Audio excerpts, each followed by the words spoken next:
আসসালামু আলাইকুম ওয়া রাহমাতুল্লাহ। আমাদের পৃথিবী জালেমের জুলুম দিয়ে ভরে গেছে।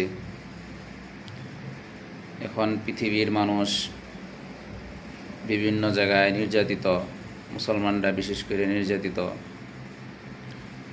আল্লাহ তাআলা আমাদেরকে কোরআন দিয়েছিলেন আমাদের জীবনের যে কোনো সমস্যার সমাধানের জন্য। আমরা এই কোরআনটাকে চিনি না, বুঝি না, জানি না, এই জন্য আমাদের সমস্যার সমাধান আমরা নিজেরা করতে পারি না।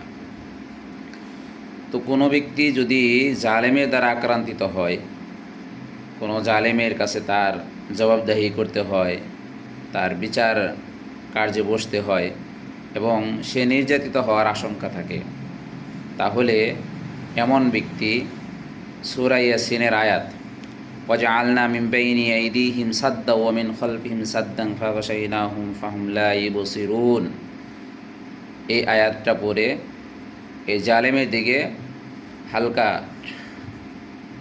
একটি ফুৎকার দিবে।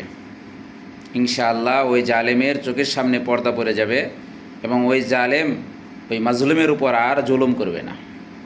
আয়াতটা হলো ওয়াজআলনা মিন বাইনি আইদিহিম সাদ্দান ওয়া মিন খালফিহিম সাদ্দান ফাগাশাইনাহুম